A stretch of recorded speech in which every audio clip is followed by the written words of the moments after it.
الحمد لله. الحمد لله نحمده ونستعينه ونستغفره ونؤمن به ونتوكل عليه ونعوذ بالله من شرور أنفسنا ومن سيئات أعمالنا. من يهده الله فلا مضل له ومن يضلله فلا هادي له. ونشهد أن لا إله إلا الله وحده لا شريك له. ونشهد أن سيدنا وسندنا وحبيبنا وحبيب ربنا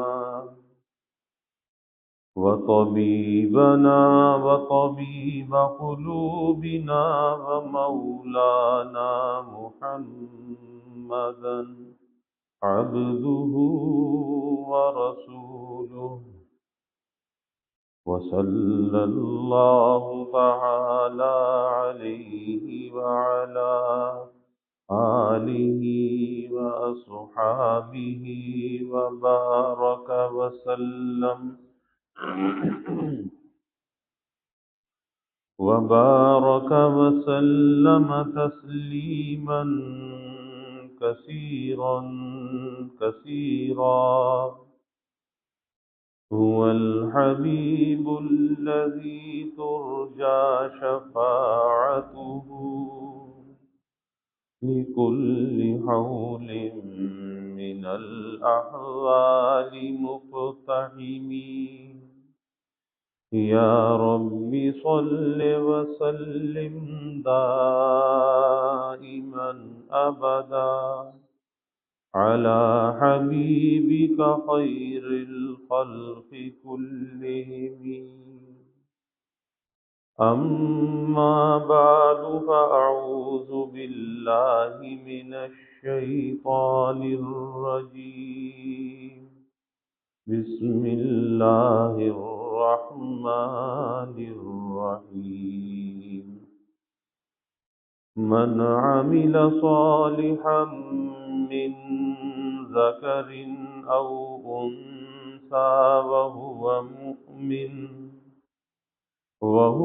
مؤمن فلنحيينه حياة طيبة. صدق الله العظيم وصدق رسوله النبي الكريم. ونحن على ذلك لمن الشاهدين والشاكرين والحمد لله رب العالمين. توفیق الہی اپنے محبوب مرشد پاک کی برکت سے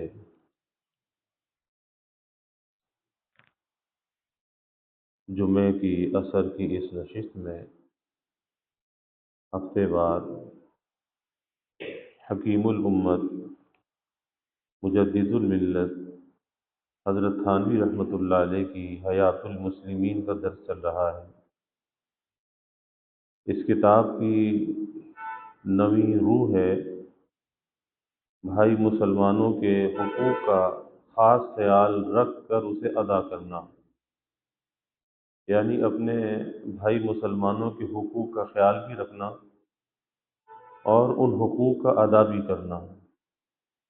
کیونکہ شریعت کا جو خلاصہ ہے اور ساری شریعت کا جو نچوڑ ہے وہ دو باتوں کے اندر ہے. ایک ادائے حقوق ہے اور دوسرا حفظ حدود ہے، کہ حقوق کو ادا کرنا ہے، لیکن حقوق کو ادا کرنے میں جس چیز کا پابند بنایا گیا وہ شریعت کا پابند بنایا گیا. کوئی آدمی یہ چاہے کہ میں حقوق ادا کروں لیکن اپنی مرضی سے کروں، تو اپنی مرضی سے وہ کبھی کسی کا حق صحیح ادا نہیں کر سکتا۔ اس کے لیے ہماری رہبر اور رہنما شریعت ہے، اور اگر شریعت کے دامن کو چھوڑ دے گا، شریعت کی رہبری میں انسان نہیں چلے گا، تو پھر طبیعت کی رو پر چلے گا، اور طبیعت کی رو پر چلنے کا جو نتیجہ ہوتا ہے وہ فساد ہوتا ہے، وہ بگاڑ ہوتا ہے۔ اس لیے جو آدمی شریعت کو اپنا رہبر اور رہنما بنا لیتا ہے، تو اس کی زندگی کے اندر اللہ کی اطاعت، اللہ کے رسول صلی اللہ علیہ وسلم کی اطاعت اور دوسروں کے حقوق کی ادائیگی کا فکر آ جاتا ہے۔ آج معاشرے کا سب سے بڑا المیہ یہ ہے کہ ہر انسان اپنے حق کا مطالبہ تو کرتا ہے، لیکن وہ یہ نہیں دیکھتا کہ میں دوسرے کے حق کو ادا کر رہا ہوں یا نہیں کر رہا۔ اگر انسان یہ سوچے کہ بھئی مجھے دوسرے کا حق ادا کرنا ہے، چاہے کوئی میرا حق ادا کرے یا نہ کرے، تو معاشرے کے اندر سے بگاڑ اور فساد دور ہو جائے۔ آج بگاڑ اور فساد کا سبب یہی ہے کہ ہر آدمی چاہتا ہے کہ مجھے عزت دی جائے، لیکن میں کسی کو عزت دوں نہ دوں یہ میری مرضی، تو ظاہر ہے اس کا نتیجہ فساد ہوتا ہے۔ تو یہ آیات مبارکہ جس کا ترجمہ پہلے عرض کیا گیا، اس میں اللہ رب العزت نے سب سے پہلی بات یہی ارشاد فرمائی کہ انما المؤمنون اخوہ فاصلحوا بین اخویکم واتقوا اللہ، کہ مومن اور مسلمان آپس میں بھائی بھائی ہیں، یعنی ایمان والوں کو اللہ نے اخوت اور بھائی چارے کے رشتے میں جوڑا ہے، اور جب اخوت اور بھائی چارے کے رشتے میں جوڑ دیا تو اب ایک دوسرے کے حقوق وابستہ ہو گئے۔ تو آگے اللہ رب العزت نے ان باتوں کو بیان فرمایا کہ جس سے ایک دوسرے کے حقوق پامال ہوتے ہیں، جس سے معاشرے کے اندر بگاڑ اور فساد آتا ہے، ان باتوں سے اللہ رب العزت نے منع فرمایا۔ اور یہ ہمارے پیدا کرنے والے رب کا ہم پر احسان ہے کہ ہمیں ان باتوں سے آگاہ فرما دیا جو معاشرے کے اندر یا اخوت اور بھائی چارے کے رشتے کے اندر فساد ڈالنے والی ہیں اور بگاڑ ڈالنے والی ہیں۔ اس میں سب سے پہلی بات جو ارشاد فرمائی، یا ایھا الذین آمنوا لا یسخر قوم من قوم، سب سے پہلی بات جو ارشاد فرمائی کہ اے ایمان والو، نہ تو مردوں کو مردوں پر ہنسنا چاہیے اور نہ عورتوں کو عورتوں پر ہنسنا چاہیے۔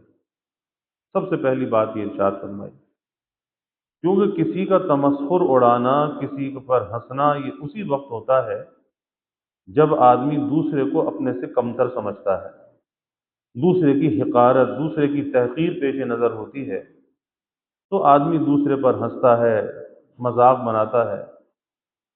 اور یہ دوسرے پر ہنسنا چاہے ہمارے نزدیک یہ معمولی بات ہو، لیکن ہمارے پیدا کرنے والے رب کے نزدیک یہ بڑی بات ہے۔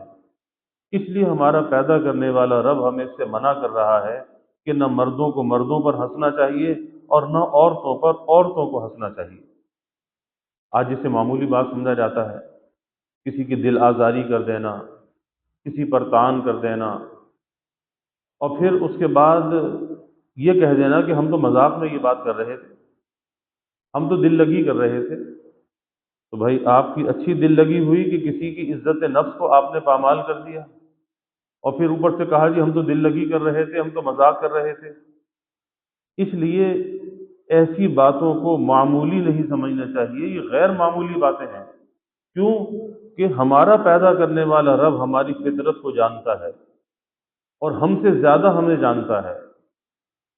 اللہ خود کہتا ہے کہ کیا تمہارا پیدا کرنے والا رب تمہیں نہیں جانے گا؟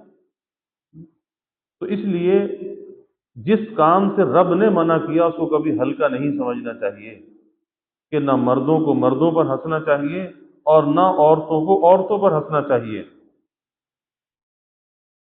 اور آگے پھر جو بات ارشاد فرمائی، ولا تلمزوا انفسکم ولا تنابزوا بالالقاب، کہ نہ ایک دوسرے کو طعنہ دو اور نہ ایک دوسرے کو برے لقب سے پکارو۔ نہ ایک دوسرے کو طعنہ دو، نہ برے لقب سے پکارو۔ اب بظاہر معاشرے کے اندر یہ بات ایک معمولی سی نظر آتی ہے، آدمی جس پر چاہتا ہے طعن کر دیتا ہے، جس پر چاہتا ہے کسی کو برے لقب سے پکار لیتا ہے، کسی کا برا نام رکھ لیتا ہے کہ فلاں ایسا ہے، یہ فلاں ایسا ہے۔ کیا ہوتا ہے کہ اپنی نفس کی جھوٹی تسکین کے لیے، انسان کا نفس ہے نا، اب اس کی تسکین جن باتوں کے اندر ہے انسان وہ کام کر گزرتا ہے۔ تو جب اپنے نفس کی چاہتوں کی تسکین انسان کرتا ہے، کسی پر طعنہ کرتا ہے، کسی کو برے لقب سے پکارتا ہے، تو نتیجہ کیا ہوتا ہے کہ وہ اخوت اور بھائی چارے کا رشتہ پاش پاش ہو جاتا ہے۔ پھر وہی بات آتی ہے کہ انسان یہ کہتا ہے کہ یہ تو بس معمولی سی بات تھی، میں نے تو ایسے ہی کر دیا تھا۔ لیکن ہمارے نزدیک وہ معمولی ہے، اللہ کے نزدیک وہ معمولی نہیں ہے، کیونکہ ہمارا رب اس سے ہمیں منع کر رہا ہے، اور ہمارا رب اس بات کو زیادہ جانتا ہے کہ یہ بات فساد اور بگاڑ کا ذریعہ ہے، اس لیے ان باتوں سے رک جانا چاہیے۔ اپنی نفس کی تسکین کے لیے، خواہش کی تسکین کے لیے کسی کی تذلیل نہیں کرنی چاہیے، کسی کی عزت نفس کو پامال نہیں کرنا چاہیے، کیونکہ ہمارا رب ہمیں منع کر رہا ہے۔ جیسے حدیث شریف میں آتا ہے، آپ صلی اللہ علیہ وسلم نے فرمایا کہ تم اپنے ماں باپ کو گالی مت دو۔ تو صحابہ نے سوال کیا کہ یا رسول اللہ صلی اللہ علیہ وسلم، اپنے ماں باپ کو گالی کون دیتا ہے؟ یعنی یہ بات تو سمجھ میں نہیں آتی کہ ماں باپ کو کون گالی دے گا؟ تو اللہ کے حبیب صلی اللہ علیہ وسلم نے فرمایا کہ جب تم کسی کے ماں باپ کو برا کہو گے، جب تم کسی کے ماں باپ کو گالی دو گے، تو پلٹ کر وہ تمہارے ماں باپ کو گالی دے گا، تمہارے ماں باپ کو برا کہے گا، اور اس کا سبب تم بن جاؤ گے، تمہاری وجہ سے ایسا ہوگا۔ تو گویا کہ ایسا ہی ہے جیسے تم نے اپنے ماں باپ کی تذلیل کی، تم نے اپنے ماں باپ کو برا کہا، تم نے اپنے ماں باپ کو گالی دی۔ یعنی بعض چیزوں کے نتائج جو ہوتے ہیں، ان نتائج سے اللہ کے حبیب صلی اللہ علیہ وسلم ہمیں آگاہ فرما رہے ہیں۔ تو طعنے سے منع کر دیا گیا، برے القاب سے پکارنے سے منع کر دیا گیا، اور یاد رکھیے کہ جن باتوں سے ہمارا رب ہمیں منع کرے وہ واقع ہوتی ہے، گناہ ہوتی ہے، وہ نافرمانی ہوتی ہے۔ اور اگر کوئی باوجود رب کے منع کرنے کے باز نہ آئے اور اپنے نفس کی جھوٹی تسکین کے لیے بار بار وہ کام کرے، تو یہ عند اللہ بہت بڑا مجرم ہے، کہ اللہ منع کر رہا ہے اور یہ بار بار وہی کام کر رہا ہے، طعنہ زنی کر رہا ہے، برے القاب سے لوگوں کو پکار رہا ہے، کسی کی دل آزاری کا سبب وہ الفاظ بن رہے ہیں، وہ طعنہ کسی کی دل آزاری کا سبب بن رہا ہے، لیکن اپنے نفس کی جھوٹی تسکین کے لیے وہ کام کیے چلا جاتا ہے۔ یاد رکھیے کہ یہ بہت بڑا گناہ ہے، کیونکہ ہمارے رب نے اس سے ہمیں منع کیا ہے۔ آگے اللہ کہتا ہے، یا ایھا الذین آمنوا اجتنبوا کثیرا من الظن ان بعض الظن اسم ولا تجسسوا ولا یغتب بعضکم بعضا، کہ ایمان والو بہت سے گمانوں سے بچو، کیونکہ بعض گمان گناہ ہوتے ہیں، اور کسی کی عیب کا سراغ مت لگایا کرو، اور کسی کی غیبت بھی نہ کیا کرو۔ اب پہلی بات گمان سے منع کر دیا، کسی کے بارے میں سوچنا، یہ کیا کر رہا ہے، یہ کیا کھا رہا ہے، یہ کیا پہن رہا ہے، سراغ لگانا، تجسس، کسی کی حالت کا تجسس، اس لیے نہ کسی کی اچھی حالت کا تجسس اور نہ بری حالت کا تجسس۔ دنیا کا نظام ہے، کارخانہ عالم میں چل رہا ہے، اللہ کی مشیت سے چل رہا ہے، اور اس کارخانے کے اندر ہر قسم کے لوگ موجود ہیں، نیک بھی ہیں، برے بھی ہیں، مطیع فرما بردار بھی ہیں، نافرمان بھی ہیں، اور اللہ نے ہم کو کوئی کوتوال نہیں بنایا، کیونکہ آج لوگ کوتوال بن جاتے ہیں، دوسروں کو ٹھیک کرنے کے لیے اپنے آپ کو بگاڑ لیتے ہیں۔ ایسا ٹھیک کرنا اس کی شریعت اجازت نہیں دیتی کہ جس میں آدمی خود بگڑ جائے۔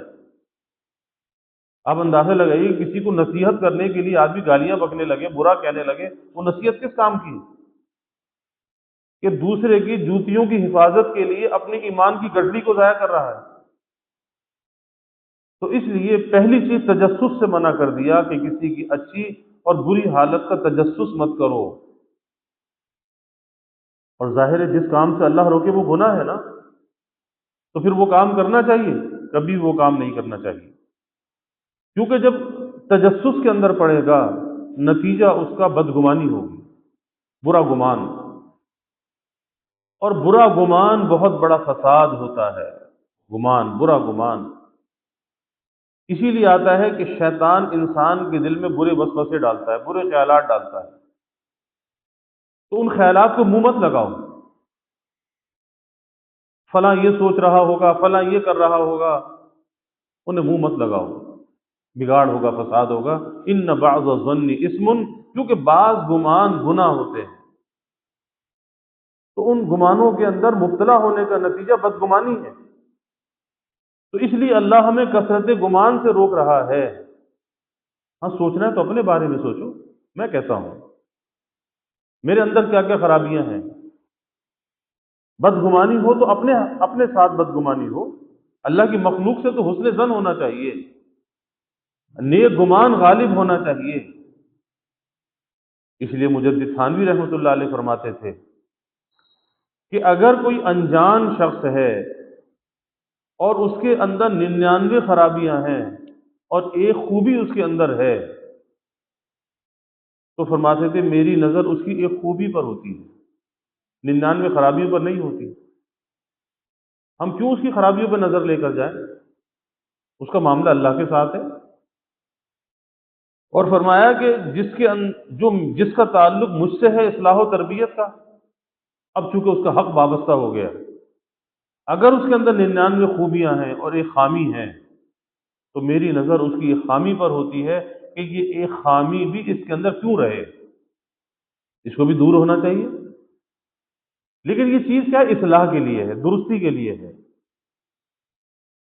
تو اس لیے اصل چیز تو اصلاح ہے، اصلاح برائے اصلاح، اصلاح برائے تنقید نہیں، اصلاح برائے کسی کو نیچا دکھانا نہیں، کسی کی عزت نفس کو پامال کرنا نہیں۔ اصلاح صرف اصلاح کی نیت و ارادے سے ہونی چاہیے، اصلاح برائے اصلاح ہونی چاہیے۔ تو بدگمانی سے ہمارے رب نے ہمیں منع کیا۔ کیوں منع کیا؟ رب جانتا ہے، وہ ہمیں پہچانتا ہے۔ الا یعلم من خلق وهو اللطیف الخبیر۔ اللہ کہتا ہے کیا تمہارا پیدا کرنے والا رب تمہیں نہیں جانے گا؟ وهو اللطیف الخبیر، وہ باخبر بھی ہے اور بہت باریک بین ہے، بہت باریک، کہ جہاں تمہاری سوچ نہیں جاتی، تمہاری نظر نہیں جاتی، تمہارا رب وہاں بھی دیکھتا ہے، بہت باریک بین ہے اور باخبر بھی ہے۔ تم ایسے باخبر نہیں جیسا وہ باخبر ہے۔ تو گمان اپنے ذات کے بارے میں ہونا چاہیے کہ میں کیسا ہوں، اور یہ نہیں کہ مخلوق کی نظر میں کیسا ہوں، لوگ میرے بارے میں کیا سوچتے ہیں، یہ نہیں، اللہ کی نظر میں کیسا ہوں، اللہ کی نظر میں کیسا ہوں۔ اور قیامت کے دن جب اللہ کے سامنے پیشی ہوگی، تو کیا اللہ کے سامنے میں اپنے عمل کو جسٹیفائی کر دوں گا، اس کی کوئی تعویل پیش کر دوں گا؟ اللہ کے سامنے کوئی تعویل نہیں چل سکتی۔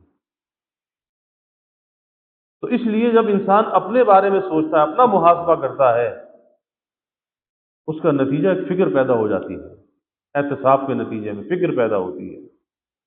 اور جب دوسروں کے بارے میں سوچتا ہے تو اپنا آپ اچھا لگتا ہے، دوسرے سارا جہان اسے برا لگتا ہے۔ پھر ہر ایک کے اندر انسان کیڑے نکالتا ہے، ہر ایک کو برا کہتا ہے، وہ ایسا ہے، وہ ایسا ہے، وہ ایسا ہے۔ جبکہ اللہ والے تو یہ کہتے ہیں کہ بھائی کسی میں تمہیں ایک خرابی نظر آتی ہے تو اپنے اندر 10 خرابیوں کو سوچو، اور اس کی ایک خرابی بھی وہ تمہارے گمان کے درجے میں ہے، یقین کے درجے میں نہیں، اور تمہارے اندر جو خرابی ہے وہ تو یقین کے درجے میں ہے۔ اسی لیے مجدد تھانوی رحمۃ اللہ علیہ فرمایا کرتے تھے کہ بھائی ہم کسی سے بدگمانی کر کے کیا کریں گے، اور ہمیں کیا حق ہے کہ ہم بدگمانی کریں، کیونکہ ہمیں نہیں معلوم کہ ہمارا خاتمہ کیسے ہوگا۔ زندگی چاہے کیسی بھی ہو انسان کی، لیکن اعتبار خاتمے کا ہے۔ بعض اوقات ایسا ہوتا ہے کہ ساری زندگی فسق و فجور اور گناہوں کے ساتھ گزرتی ہے، لیکن آخر اچھا ہو جاتا ہے، اور اعتبار خاتمے کا ہے۔ انما الاعمال بالخواتیم، اعتبار خاتمے کا ہے۔ تو ساری زندگی گناہوں سے آلودہ، لیکن آخر اچھا ہو گیا۔ اور کبھی اس کا عکس بھی ہو جاتا ہے کہ بڑا نیک، بڑا متقی، بڑا پرہیزگار، لیکن آخر خراب ہو گیا، خاتمہ برا ہو گیا، اور اعتبار خاتمے کا ہے۔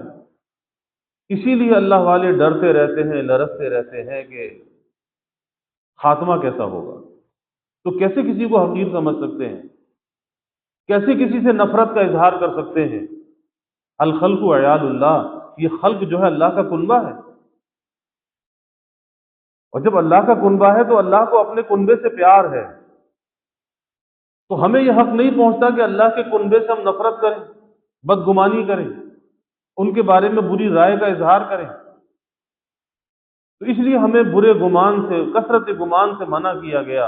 اور میں یہ عرض کر رہا ہوں کہ جس چیز سے ہمارا رب ہمیں منع کرے تو اس سے رک جانا چاہیے، کیونکہ گناہ کا کام ہے، جبھی تو اللہ منع کر رہا ہے نا۔ وہ خالی ایسے ہی نہیں ہے کہ بھئی یہ کرنا اور یہ نہ کرنا، اس میں کوئی نقصان نہیں، اس میں کوئی فائدہ نہیں، نہیں، نقصان ہے تو منع کیا ہے، فائدہ ہے تو کرنے کا حکم دیا ہے۔ اور آگے فرمایا ولا تجسسوا، کسی کی حالت میں تجسس مت کرو، کسی کی حالت کا سراغ مت لگاؤ۔ ولا یغتب بعضکم بعضا، اور ایک دوسرے کی غیبت نہ کرو، غیبت نہ کرو۔ اور آج غیبت جو ہے معاشرے کے اندر عام ہے، کوئی نشست ایسی نہیں ہوتی کہ آدمی اس میں غیبت نہ کرتا ہو۔ اور پھر دکھ اور عالمیت کی بات یہ ہے، افسوس کی بات یہ ہے کہ اس گناہ کو گناہ نہیں سمجھا جاتا، اس گناہ کو گناہ نہیں سمجھا جا رہا،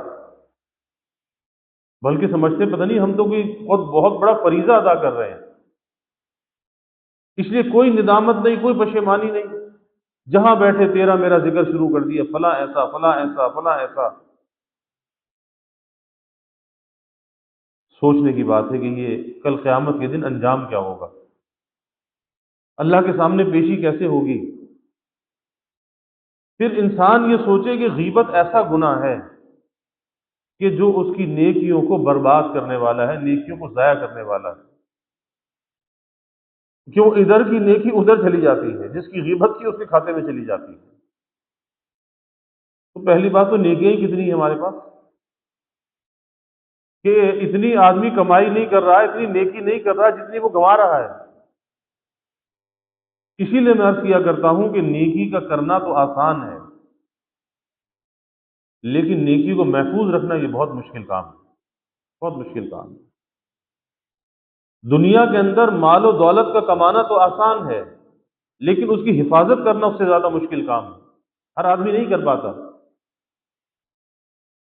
تو نیکی کرنا آسان، نیکی کو بچانا مشکل، کہ وہ نیکی قبر تک ساتھ چلی جائے اور نیکی میزان عمل میں تل جائے اور اس کا وزن بھی آ جائے۔ وزن، نیکی کا وزن ہے نا،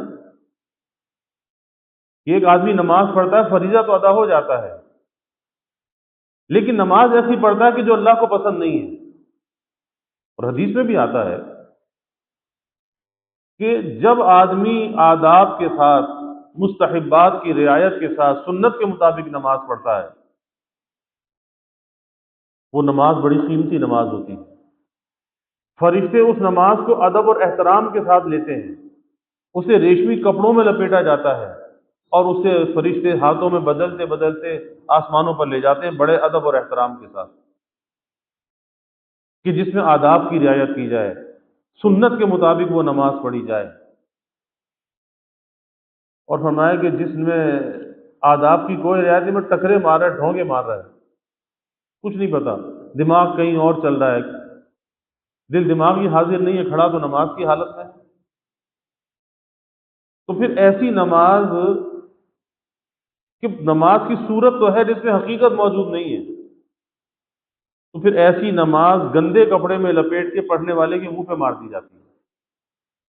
تو نماز کا فریضہ تو ساقط ہو گیا، فریضہ تو ادا ہو گیا، لیکن اس کا ثواب بھی ملا یا نہیں ملا؟ وہ درجہ قبولیت تک پہنچی یا نہیں پہنچی؟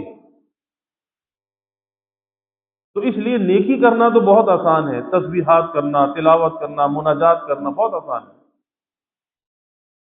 لیکن جہاں زبان غلط چلی، جہاں پہ نظریں غلط چلی، کانوں کا استعمال غلط ہوا، سوچ و فکر کے اندر بگاڑ آ گیا، فساد آ گیا،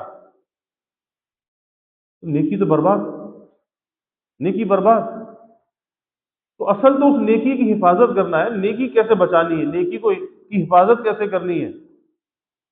وہ نیکی کی حفاظت زبان بند کر کے ہوتی ہے، وہ آنکھوں کو جھکا کر ہوتی ہے، وہ کانوں کو روک کر، کانوں کو غیبت اور جھوٹ سے روک کر ہوتی ہے، گانے موسیقی سے بچ کر ہوتی ہے، اپنے افکار اور خیالات کو پاکیزہ رکھ کر ہوتی ہے، دل سے حسد بغض کینے کو نکال کر ہوتی ہے، نفرت اور عداوت کو نکال کر ہوتی ہے۔ تو اسے نیکی کی حفاظت بڑا مشکل کام ہے، بہت مشکل ہے۔ تسبیح ہاتھ میں لے کے ذکر اذکار کرنا بہت آسان ہے۔ تو اس لیے فرما رہے ہیں کہ ایک دوسرے کی غیبت، ولا یغتب بعضکم بعضا، کہ ایک دوسرے کی غیبت نہ کیا کرو، غیبت سے روکا جا رہا ہے۔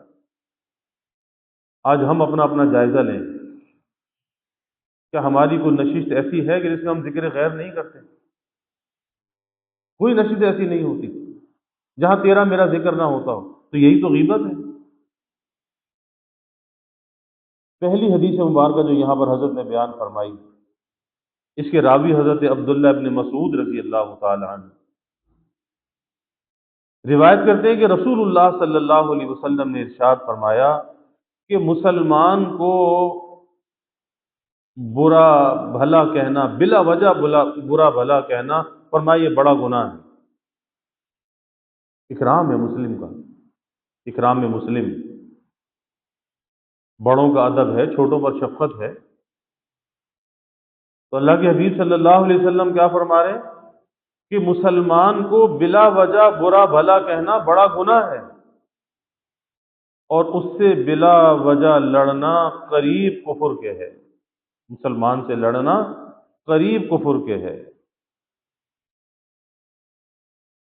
اور دوسری روایت میں آپ صلی اللہ علیہ وسلم نے ارشاد فرمایا، اس کے راوی حضرت ابو ہریرہ رضی اللہ تعالی عنہ، فرمایا کہ جب کوئی شخص لوگوں کے عیب پر نظر کر کے، جب کوئی شخص لوگوں کے عیب پر نظر کر کے اور اپنے کو عیوب سے بری سمجھ کر بطور شکایت کے یوں کہے کہ لوگ برباد ہو گئے، یعنی اپنے اوپر تو نظر نہیں ہے، دوسروں پر نظر ہے، اور دوسروں پر نظر کر کے کہہ رہا ہے کہ ارے لوگوں کو کیا ہو گیا، لوگ تو برباد ہو گئے، یعنی اتنے برے ہیں کہ یہ بربادی والے کام کر رہے ہیں۔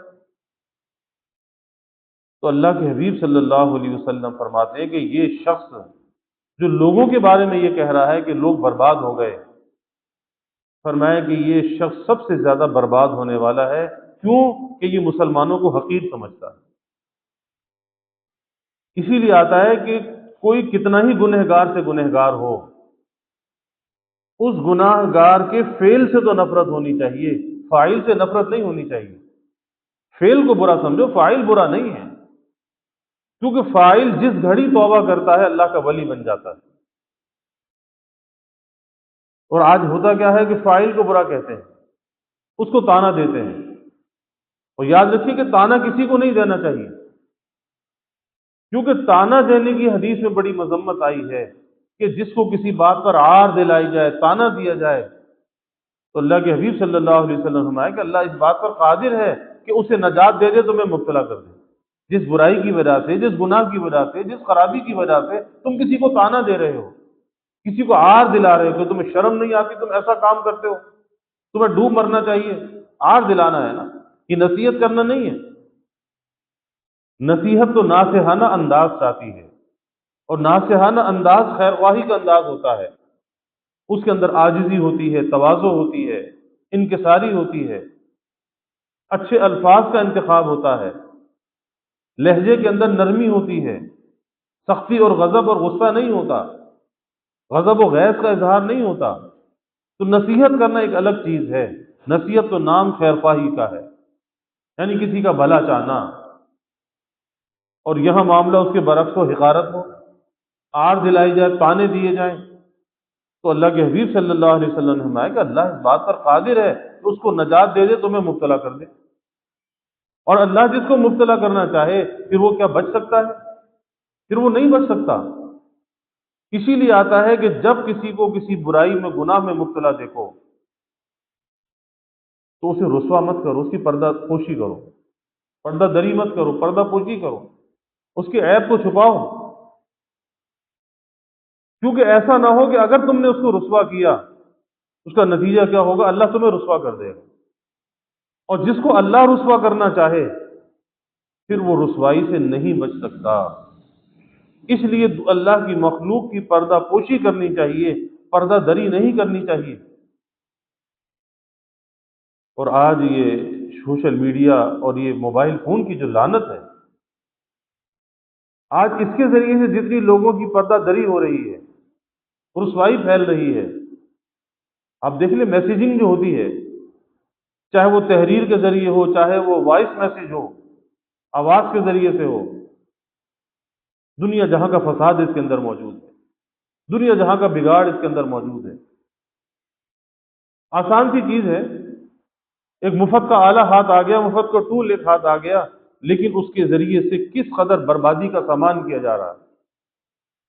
سارا دن کوئی کام نہیں، اسی کے اندر لگے ہوئے ہیں، اسی کے اندر لگے ہوئے ہیں، نہ کسی چیز کی فکر ہے، نہ اولاد کی، نہ شوہر کی، نہ بچوں کی، نہ کام کاج کی، لیکن بس ہے فکر تو موبائل کی فکر ہے۔ تو جو کسی کے عیب پر نظر کر کے اپنے کو عیوب سے بری سمجھے، اسی لیے بزرگوں نے فرمایا کہ بھائی کسی کا عیب، ایک عیب نظر آئے، اپنے 10 عیب سوچو، اس کے اندر تو ایک خرابی، میرے اندر تو 10 خرابی ہیں، تو پھر میں تو اس سے زیادہ برا ہوا نا۔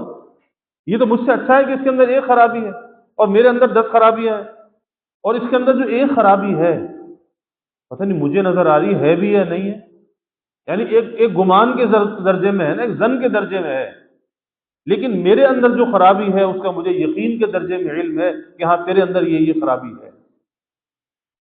تو ایک ظنی جس کے اندر خرابی ہو، ایک یقینی خرابی ہو، تو ظاہر ہے کہ وہ زیادہ برا ہے جس کے اندر یقین کے درجے میں خرابی ہے۔ اس لیے کبھی کسی کے ساتھ حقارت کا برتاؤ نہیں کرنا چاہیے، کبھی کسی کے ساتھ کھلواڑ نہیں کرنا چاہیے۔ بعض اللہ کے بندے اللہ کے ایسے مقرب ہوتے ہیں کہ جب ان کے ساتھ کھلواڑ کیا جاتا ہے، چھیڑ چھاڑ کی جاتی ہے، اللہ کا عذاب آ جاتا ہے، پکڑ آ جاتی ہے۔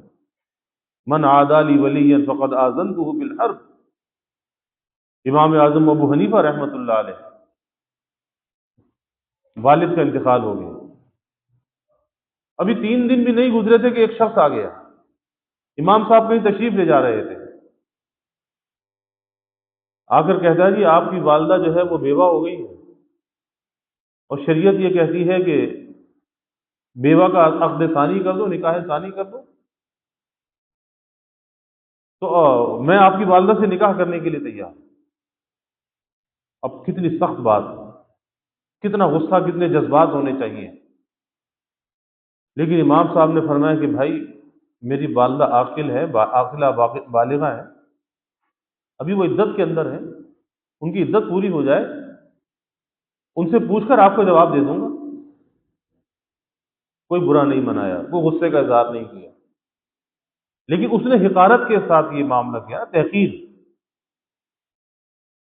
بس ابھی امام صاحب تھوڑی دور چلے تھے، پیچھے وہ شخص گرا اور مر گیا، تو مر گیا۔ امام صاحب کو آ کر بتایا، امام صاحب نے کہا کہ اسے سمجھا تھا کہ ہم لاوارث ہیں۔ ابو حنیفہ کا صبر اسے کھا گیا۔ تو اس لیے ایسا کام نہیں کرنا چاہیے کہ انسان پر آزمائش اور امتحان آ جائے اور انسان اس آزمائش کو برداشت نہ کر سکے، اس کا تحمل نہ کر سکے۔ اور یاد رکھیے کہ زیادہ جو بگاڑ آتا ہے، زیادہ جو فساد آتا ہے، اور زیادہ جو آزمائش انسان کے اوپر آتی ہے، وہ زبان کی خرابی کی وجہ سے آتی ہے۔ زبان کی خرابی، کیوں؟ زبان قابو میں نہیں ہے، بلا سوچ کر بولنا، جذباتی گفتگو کرنا، بات بات میں دوسروں سے حقارت کا اظہار کرنا، نفرت کا اظہار کرنا۔ اللہ دلوں کی کیفیت کو جانتا ہے، اللہ سے کوئی چیز پوشیدہ نہیں ہے۔ تو اس لیے اللہ کے حبیب صلی اللہ علیہ وسلم فرما رہے ہیں کہ جو شخص کسی کو عیب میں دیکھ کر، کسی کی خرابی کو دیکھ کر اور اپنے کو عیب سے بری سمجھ کر یوں کہے کہ ارے یہ لوگ برباد ہو گئے، آپ نے فرمایا کہ یہ شخص سب سے زیادہ برباد ہونے والا ہے۔ یہ اپنی بربادی کا سودا خود کر رہا ہے، یہ اپنی بربادی کا خریدار ہے، آبادی کا نہیں، بربادی کا۔ ارے اللہ تعالیٰ قادر ہے، کس شخص کا اللہ کے ساتھ کیا تعلق ہے ہمیں نہیں معلوم۔ اس لیے ایک ہی راستہ ہے کہ اللہ کی مخلوق سے حسن ظن رکھو، نیک گمان رکھو۔ کیوں کسی سے بدگمانی کرتے ہو؟ تو یہ حقوق کے بارے میں بات چلی۔ تیسری حدیث آپ صلی اللہ علیہ وسلم نے ارشاد فرمایا کہ میں نے حضرت حذیفہ رضی اللہ تعالیٰ عنہ فرماتے ہیں کہ میں نے رسول اللہ صلی اللہ علیہ وسلم سے سنا، آپ صلی اللہ علیہ وسلم فرماتے تھے کہ چغل خور، چغلی کرنے والا جنت میں نہیں جائے گا۔ چغلی کرنے والا، اب چغلی کسے کہتے ہیں؟ ادھر کی بات ادھر لگا دی، ادھر کی بات ادھر لگا دی، لڑائی کروا دی۔ دو بھائی مسلمانوں کے درمیان، دو بہنوں کے درمیان، دو رشتہ داروں کے درمیان، شوہر اور بیوی کے درمیان، مالک اور ملازم کے درمیان چغلی لگائی، لڑائی کروا دی۔ ادھر اس کو بگاڑا، ادھر اس کو بگاڑا کہ وہ تمہارے بارے میں یہ کہتا ہے، وہ تمہارے بارے میں یہ کہتا ہے۔ تو اللہ کے حبیب صلی اللہ علیہ وسلم فرما رہے ہیں کہ یہ چغلی اتنا بڑا گناہ ہے، ادھر کی بات ادھر لگانا، فرمایا کہ جنت میں نہیں جائے گا۔ یعنی اگر زندگی میں سے توبہ نہ کی اور بغیر توبہ کے یہ مر گیا، اس کی تلافی اگر اس نے نہیں کی، کیونکہ اس چغل خوری کے نتیجے میں جو نقصان ہو گیا، دو بھائی آپس میں لڑ لیے، مالک ملازم لڑ لیا، جدائی ہو گئی، شوہر اور بیوی کے درمیان جدائی ہو گئی، اس کی کیا تلافی ہو سکتی ہے؟ اس کا تو مشغلہ ہوا، اسے چغلی لگا دی۔ اور بہت سے لوگوں کی عادت ہوتی ہے، مرد ہو خواتین ہو، کہ بس ادھر کی بات ادھر، ادھر کی بات ادھر۔ اور اکثر ایسا ہوتا ہے، میرے والد صاحب رحمۃ اللہ علیہ فرماتے تھے کہ بھائی سنی سنائی بات پر بھروسہ نہیں کرنا چاہیے۔ آج نقل روایات کے اندر کذب اور جھوٹ شامل ہوتا ہے۔ آپ کسی سے کوئی بات کہہ دیجئے، آپ کی بات آگے جو نقل ہوگی اس کا انداز بدل جائے گا، اس کے الفاظ بدل جائیں گے، جھوٹ شامل ہو جائے گا۔ اس لیے کبھی کسی کی سنی سنائی بات پہ بھروسہ نہیں کرنا چاہیے۔ تو یہ تیسری حدیث، پہلی میں کیا فرمایا کہ بلا وجہ مسلمان سے کو برا بھلا کہنا یہ گناہ ہے، اور مسلمان سے بلا وجہ لڑنا کفر ہے۔ اور دوسرے میں فرمایا کہ جو شخص لوگوں کو عیب پر نظر کر کے اپنے کو عیب سے بری سمجھے اور یہ کہے کہ لوگ برباد ہو گئے، فرمایا یہ سب سے زیادہ برباد ہونے والا ہے۔ اور تیسرے آپ نے فرمایا کہ چغل خور، چغلی کرنے والا، دو بھائی مسلمانوں میں لڑائی اور فساد ڈلوانے والا، یہ آپ نے فرمایا کہ جنت میں نہیں جائے گا۔ اب یہ ہمارے سننے سنانے کا ایک ہی مقصد ہے کہ ہمیں اپنے آپ کا جائزہ لینا چاہیے۔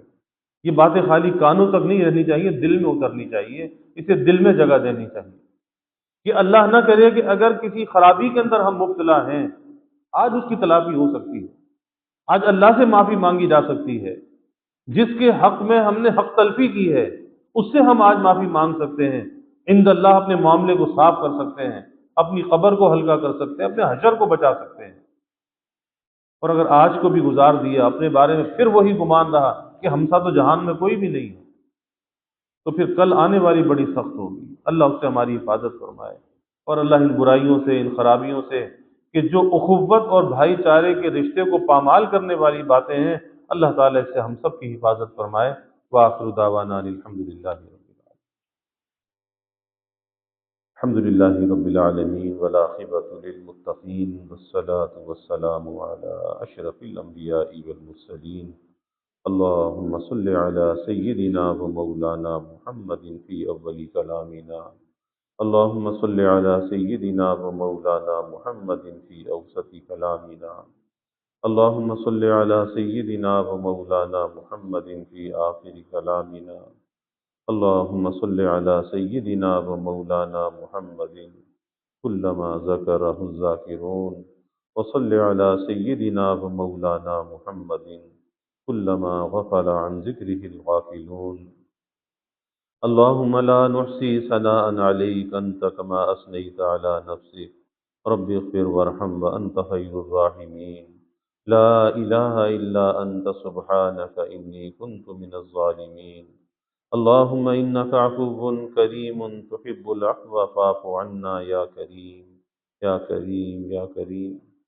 ربنا آتنا في الدنيا حسنة وفي الآخرة حسنة وقنا عذاب النار. ربنا أتمم لنا نورنا واغفر لنا إنك على كل شيء قدير. ربنا ظلمنا أنفسنا وإن لم تغفر لنا وترحمنا لنكونن من الخاسرين. ربنا هب لنا من أزواجنا وذرياتنا قرة أعين وجعلنا للمتقين إماما.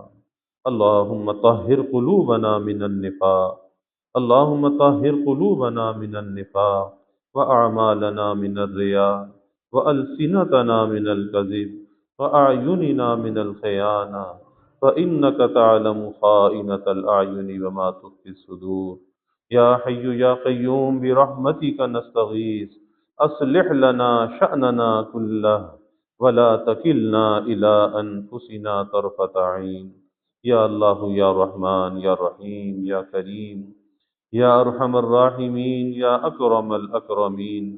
یا اللہ ہمارے گناہوں کو معاف فرما، یا اللہ ہماری خطایا سے درگزر فرما. یا اللہ اپنی محبت معرفت عطا فرما، اپنی رضا والی زندگی یا اللہ نصیب فرما، رضا والے کاموں کی یا اللہ توفیق عطا فرما. اپنی مرضیات پہ چلنا آسان فرما، نامرضیات سے یا اللہ ہماری حفاظت فرما. یا اللہ جن باتوں سے آپ نے قرآن کریم میں منع فرمایا، اے اللہ ان باتوں سے ہماری حفاظت فرما. اے اللہ تمسخر سے ہماری حفاظت فرما. یا اللہ کثرت گمان سے ہماری بدگمانی سوء گمان سے ہماری حفاظت فرما. یا اللہ تجسس سے ہماری حفاظت فرما، غیبت سے یا اللہ ہماری حفاظت فرما، چغل خوری سے یا اللہ ہماری حفاظت فرما.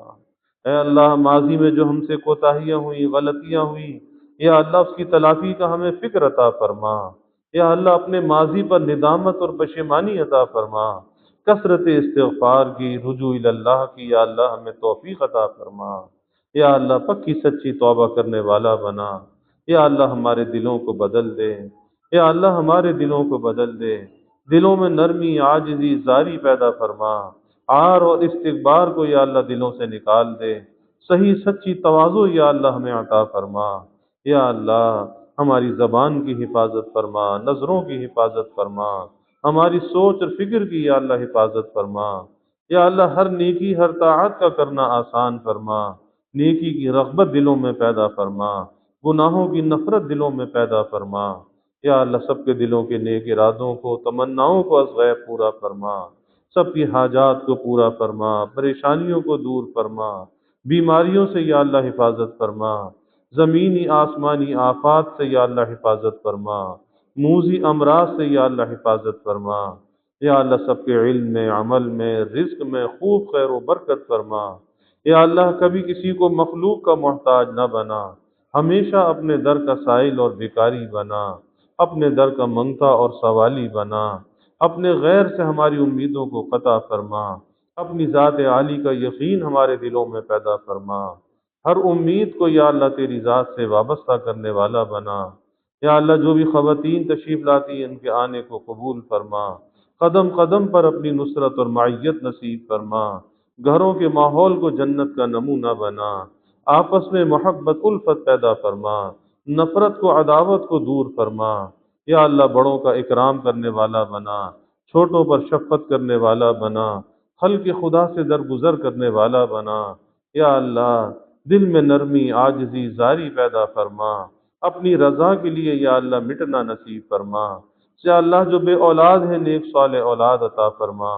یا اللہ جو با اولاد ہیں ان کی اولاد کو آنکھوں کی ٹھنڈک بنا، اولاد کا مستقبل یا اللہ تابناک بنا. جو اولاد نرینہ چاہتے ہیں نیک صالح بیٹے عطا فرما. جو بچے بچیاں یا اللہ بے نکاحیں بیٹھے ہیں، یا اللہ نباہ والے جوڑ کے رشتے یا اللہ عطا فرما، تمام والدین کو اس فریضے سے سبکدوش فرما، والدین کی آنکھوں کو ٹھنڈک اور راحت عطا فرما، اپنی اولاد کی خوشیاں دیکھنا یا اللہ نصیب فرما، یا اللہ بارش اور سیلاب کے جو متاثرین ہیں، یا اللہ ان کی مدد فرما، نصرت فرما، یا اللہ ان کی ضروریات کو غیب سے پورا فرما، ان کی بحالی کا، آباد کاری کا، ضروریات زندگی کا یا اللہ غیب سے انتظام فرما، یا اللہ آئندہ اس بارش کی تباہ کاریوں سے یا اللہ ہمارے شہر کی، صوبے کی یا اللہ حفاظت فرما، اور یا اللہ یہ پانی کا ریلا جو آ رہا ہے عافیت کے ساتھ یا اللہ اس کو گزار دے، ہمارے اس شہر کی بھی یا اللہ خاص حفاظت فرما، اس شہر میں رہنے والوں کی یا اللہ حفاظت فرما، یا اللہ جو ہم نے مانگا وہ بھی عطا فرما، جو نہ مانگ سکے وہ بھی عطا فرما، یا اللہ ہمیشہ اپنے سے مانگنے والا بنا، ہمیشہ ہماری دعاؤں کو قبول فرما، اپنی بارگاہ میں مستجاب الدعوات بنا، ربنا تقبل منا